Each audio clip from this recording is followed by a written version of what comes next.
दोस्तों नमस्कार, यह है मार्गदर्शन फॉर सिविल सर्विसेज। मैं अनुराग चौधरी। दोस्तों आज की वीडियो में हम देखेंगे जलवायु परिवर्तन के प्रमुख कारण और इसका प्रभाव। ये वीडियो सामान्य अध्ययन मुख्य परीक्षा के साथ साथ निबंध के लिए भी बहुत महत्वपूर्ण है। तो आइए शुरू करते हैं आज का वीडियो। क्लाइमेट चेंज, इसके प्रमुख कारण और प्रभाव। दोस्तों जलवायु परिवर्तन को विस्तार से समझने के लिए पहले यह जान लेना जरूरी होगा कि जलवायु किसे कहते हैं। तो आइए जान लेते हैं जलवायु क्या है। जलवायु किसी भी स्थान का दीर्घकालीन मौसम जलवायु कहलाता है। इसके तहत वहाँ के लंबे समय का डाटा लिया जाता है, एकत्र किया जाता है, जिसमें वायुमंडल का दबाव, तापमान, आर्द्रता, हवा की गतिविधि तथा बादलों की गतिविधि आदि का अध्ययन किया जाता है। भूगोल शास्त्री जो थे उन्होंने सदियों पूर्व जलवायु का अध्ययन प्रारंभ कर दिया था। 624 से 546 ईसा पूर्व में यूनानी गणितज्ञ व खगोल शास्त्री थेल्स ने जलवायु विज्ञान की नींव पश्चिम में रखी थी। इसमें मौसम और जलवायु के बीच अंतर भी जान लेना जरूरी होगा कि मौसम और जलवायु के बीच अंतर क्या है। तो मौसम रोज बदलता रहता है, विभिन्न ऋतुओं में ये भिन्न भिन्न होता है, लेकिन जलवायु जो होती है वो काफ़ी हद तक स्थिर होती है। अब आइए जानते हैं जलवायु परिवर्तन। तो जलवायु परिवर्तन, जिस जलवायु को स्थिर रहना चाहिए अब वह कुछ प्राकृतिक और कुछ मानव जनित कारणों से स्थिर नहीं रह पा रही है। जिस जलवायु को स्थिर होना चाहिए वो प्राकृतिक और मानव जनित कारणों से स्थिर नहीं रह पा रही है। इसका नतीजा जलवायु परिवर्तन की समस्या के रूप में सामने आया है। जलवायु परिवर्तन से आशय क्या है? जलवायु परिवर्तन से आशय है जलवायु में दिखने वाले बदलाव। जलवायु में दिखने वाले बदलावों से जलवायु परिवर्तन का अर्थ होता है। इसमें जलवायु परिवर्तन से आशय ये प्राकृतिक और मानवीय जनित कारणों से हो सकते हैं। ये परिवर्तन 1-2 महीने या 1-2 वर्ष में नहीं होता है, बल्कि ये लंबे समय का परिणाम होता है। इसे होने में कई दशक भी लग सकते हैं, लाखों वर्ष भी लग सकते हैं। इसका प्रभाव जो होता है वो वैश्विक प्रभाव भी हो सकता है और किसी एक क्षेत्र विशेष पे भी जलवायु परिवर्तन का प्रभाव दिख सकता है।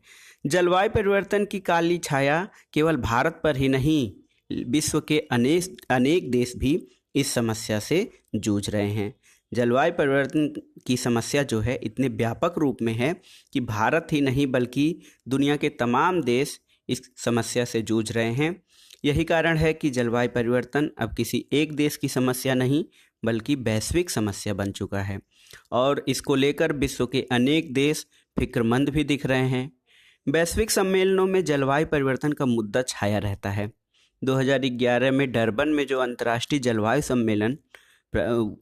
सम्मेलन हुआ था उसमें इस वैश्विक समस्या पर जमकर मंथन हुआ था।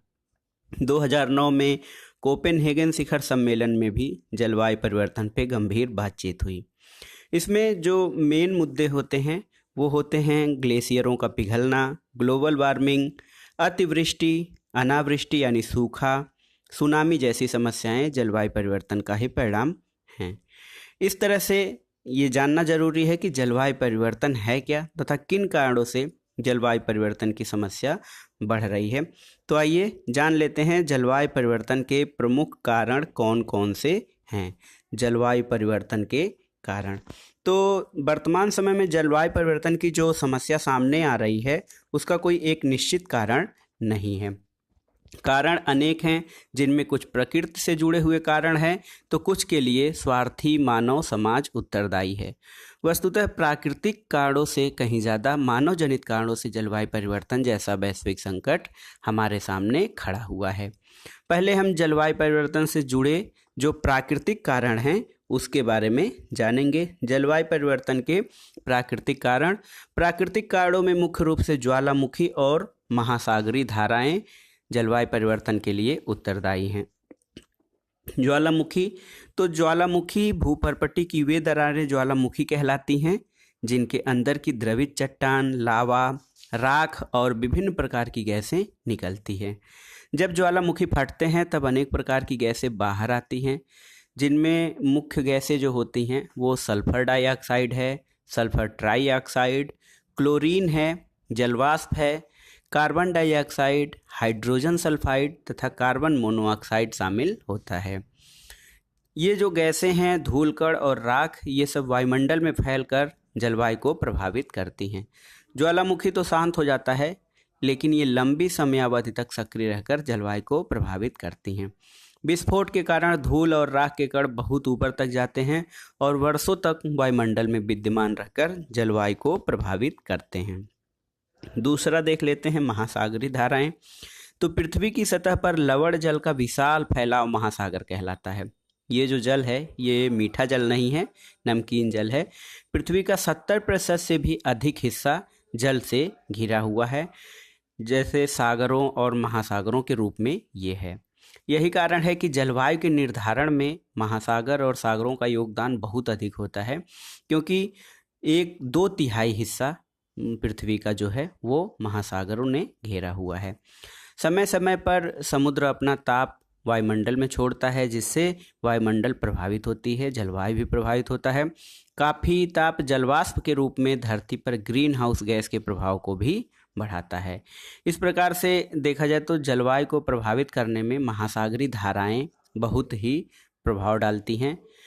और सबसे बड़ी चीज़, प्राकृतिक कारणों की तुलना में मानव जनित कारण जलवायु परिवर्तन के लिए काफ़ी जिम्मेदार हैं, जिन पर हमने बहुत देर में ध्यान देना शुरू किया। पहले औद्योगिकरण और तीव्र विकास की इच्छा में हमने इस पे ध्यान नहीं दिया, लेकिन अब मानव जनित कारणों को जो जलवायु परिवर्तन में हम सबसे ज़्यादा उत्तरदायी मानते हैं, उसके लिए सबसे ज़्यादा उत्तरदायी ग्रीन हाउस प्रभाव है, कृषि है, जीवाश्म ईंधन, शहरीकरण और औद्योगिकरण। ये सब कारण जलवायु परिवर्तन के लिए उत्तरदायी हैं। तो आइए सबसे पहले जान लेते हैं कि मानव जनित कारणों में जो ग्रीन हाउस प्रभाव है, ग्रीन हाउस प्रभाव के बारे में जानते हैं क्या है। ग्रीन हाउस प्रभाव के कारण जलवायु में बदलाव देखने को मिल रहा है। कार्बन डाइऑक्साइड की मात्रा में जो उतार चढ़ाव होता है वो प्राकृतिक कारणों से होता तो है ही, मानव जनित कारणों से अधिक होता है। औद्योगिक क्रांति के बाद उद्योग धंधे तेजी से बढ़े, शहरीकरण की प्रक्रिया बढ़ी। इस कारण जो कार्बन डाइऑक्साइड की मात्रा वातावरण में बढ़नी शुरू हुई थी, वो अब काफ़ी हद तक बहुत ज़्यादा उसका प्रभाव पड़ रहा है। दूसरी तरफ जो हमारे वन थे, जंगल थे, उनकी अंधाधुंध को कटाई हुई, उनका दोहन हुआ। इसके कारण जो पेड़ पौधे द्वारा कार्बन डाइऑक्साइड का अवशोषण करके ऑक्सीजन में बदला जा रहा था, ये प्रक्रिया भी धीमी हो गई है और ये स्थिति दिन ब दिन बदतर होती जा रही है। कार्बन डाइऑक्साइड ही नहीं, ऐसी अनेक प्रचुर मात्रा में घातक गैसें वायुमंडल में पहुंचने लगी हैं, जिसमें मीथेन, नाइट्रोजन ऑक्साइड, क्लोरोफ्लोरोकार्बन बहुत ही महत्वपूर्ण है। ये सब मिलकर कार्बन डाइऑक्साइड के ग्रीन हाउस प्रभाव को बढ़ाकर जलवायु परिवर्तन से जुड़ी नई नई चुनौतियां पेश कर रही हैं। दूसरा, कृषि।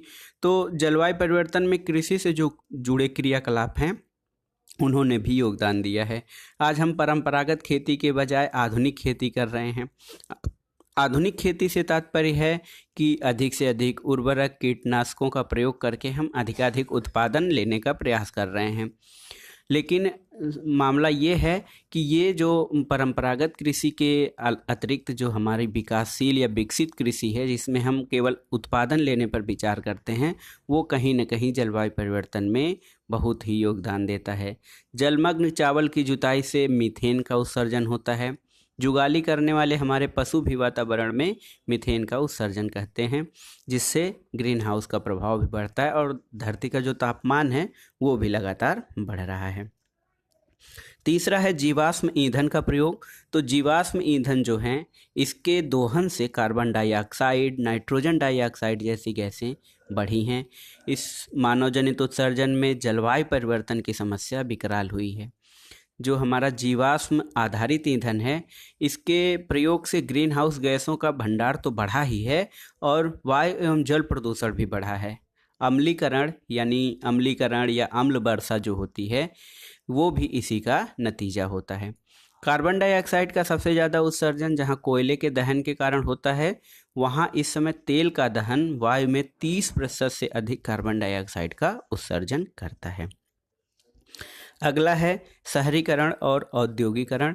तो जलवायु परिवर्तन में शहरीकरण और औद्योगिकरण सबसे ज़्यादा प्रभावी कारक हैं, क्योंकि शहरीकरण और औद्योगिकरण के नाम पे हमने अपनी ज़रूरतों को पूरा करने के लिए प्रकृति का अंधाधुंध दोहन किया है। एक तरफ पेड़ों की कटाई की गई तो दूसरी तरफ शहरीकरण के नाम पर जो वन क्षेत्र थे उनको साफ कर दिया गया। विकास के नाम पे विनाश किया गया। इको फ्रेंडली होकर कभी विकास की तरफ ध्यान नहीं दिया गया, जिससे पर्यावरण से हद दर्जे की छेड़छाड़ हुई। प्रदूषण को बढ़ाकर जलवायु परिवर्तन की समस्या को और भी विकृत बनाने में योगदान दिया है। इसमें विकसित देश कुछ ज़्यादा ही आगे रहते हैं। तो हमने देख लिया जलवायु परिवर्तन के जो मुख्य घटक और मुख्य कारण हैं, ये हैं ग्रीन हाउस गैसों ने जलवायु परिवर्तन बढ़ाया है, ये मानव जनित कारणों में आते हैं। कृषि में हमने परंपरागत कृषि छोड़ दिया, जिसकी वजह से उर्वरकों और कीटनाशकों के प्रभाव ने काफ़ी हद तक जो हमारा फसल चक्र था, जल चक्र था, और जो अन्य हाइड्रोजन चक्र है या जो हमारा जल चक्र है, उनको काफ़ी हद तक प्रभावित किया है। जीवाश्म ईंधन का प्रयोग, इसने भी अनेक गैसें जो हानिकारक गैसें हैं वो जलवायु में या वातावरण में हमारे फैलती हैं, जिसके कारण लंबे समय के बाद भी इनका प्रभाव दिखाई देता है। और जो सबसे बड़ा मानवजनित कारण है वो है शहरीकरण और औद्योगिकरण। इसने सर्वाधिक मात्रा में जलवायु परिवर्तन को लाने में महती भूमिका निभाई है।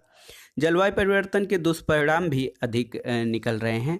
तो कौन कौन से दुष्परिणाम हैं, इनको हम इस प्रकार से देख सकते हैं। अतिवृष्टि, अनावृष्टि और असामयिक वर्षा, सूखा आदि। तो बहुत गर्मी के कारण नदियों, तालाबों, झीलों और महासागरों आदि का पानी तेजी से भाप बनकर उड़ता है। इससे जो होता है अतिवृष्टि या वर्षा की अधिकता, बाढ़ की समस्या आती है और कहीं कहीं सूखे की भी स्थिति आ जाती है। बढ़ती हुई गर्मी के कारण कुछ जगहों पे वायुमंडलीय दबाव अचानक कम हो जाता है, जिससे आंधी तूफान का प्रकोप भी बढ़ जाता है।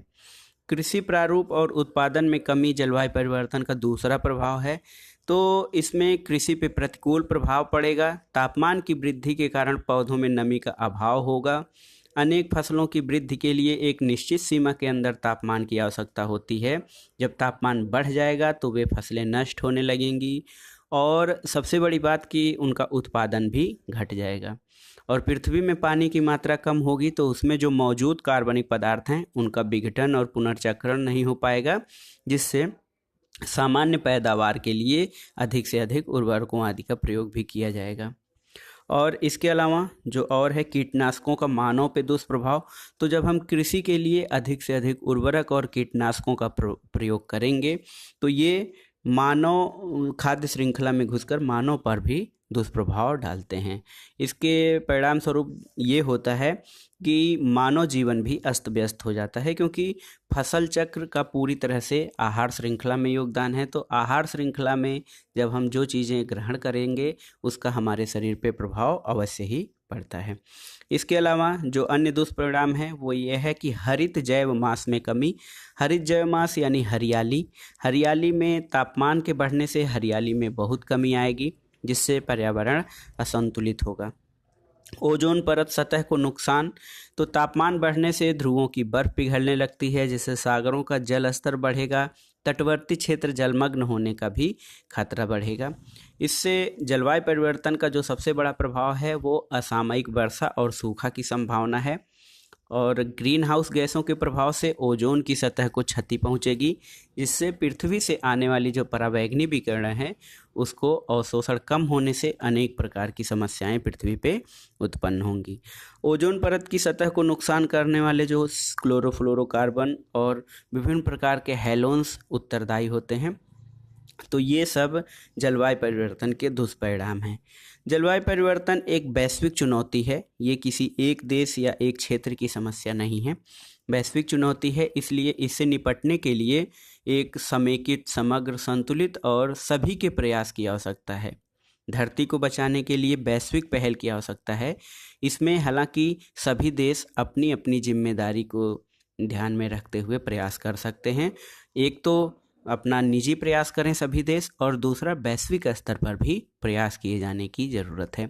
सभी देशों को साथ मिलकर चलना होगा, चाहे वो विकसित देश हों या अल्प विकसित देश हों, क्योंकि जलवायु परिवर्तन ऐसी घटना है जिसका प्रभाव ये देखकर नहीं पड़ेगा कि आप विकसित हैं तो आपके ऊपर हमारा प्रभाव नहीं पड़ेगा, और आप अल्प विकसित हैं तो उसके ऊपर हमारा प्रभाव पड़ेगा। तो कुल मिला के देखा जाए तो विकसित देशों के ऊपर जलवायु परिवर्तन या विकसित देश जलवायु परिवर्तन लाने में, इसकी घटना जलवायु परिवर्तन में सबसे ज़्यादा योगदान करते हैं। कार्बन डाई गैसें अधिक इनके यहाँ निःसृत होती हैं। वायुमंडल में कार्बन की मात्रा बढ़ाने में चीन और अमेरिका का सर्वाधिक योगदान है। लेकिन एक प्रकार से देखा जाए तो जो जलवायु परिवर्तन का प्रभाव है वो अल्प विकसित और पिछड़े देशों पे अधिक पड़ता है। लेकिन फिर भी ये ध्यान रखना चाहिए, विकसित और अल्प विकसित देश दोनों को संयुक्त रूप से मिलकर जलवायु परिवर्तन की समस्या के लिए प्रयास करने की ज़रूरत है। इसमें भारतीय दर्शन, जिसमें हम पर्यावरण को ईश्वर तुल्य मानते हैं और पशु पौधों और पेड़ आदि की सेवा करते हैं, उनकी पूजा करते हैं, ये कॉन्सेप्ट लाना ज़रूरी है। और गांधीवाद का जो पर्यावरणीय मॉडल है वो भी जलवायु परिवर्तन को रोकने में सहायक है। जैसा कि गांधी जी कहते थे कि प्रकृति सभी की आवश्यकताओं को पूरा कर सकती है लेकिन किसी के लालच को नहीं। तो वो दृष्टिकोण भी अपनाना चाहिए कि पर्यावरण और विकास में संतुलन साधने की ज़रूरत है, नहीं तो ये जो जलवायु परिवर्तन जैसी घटना है, वैश्विक घटना है, ये हम सभी के भविष्य के लिए खतरा उत्पन्न करेगी। तो दोस्तों, ये था आज का वीडियो, जलवायु परिवर्तन, इसके प्रमुख कारण और प्रभाव क्या क्या हैं, जलवायु परिवर्तन से कैसे निपटा जाए, या ये जो वैश्विक और समन्वित प्रयास करने हैं हम कैसे करेंगे, इसको हम अगली वीडियो में देखेंगे। दोस्तों, इसका PDF भी आप डाउनलोड कर सकते हैं, डिस्क्रिप्शन बॉक्स में मैं लिंक दे दूंगा, वहां से PDF डाउनलोड कर लीजिएगा। वीडियो आपको कैसा लगा हमें कमेंट बॉक्स में ज़रूर बताइएगा। वीडियो देखने के लिए धन्यवाद। नमस्कार।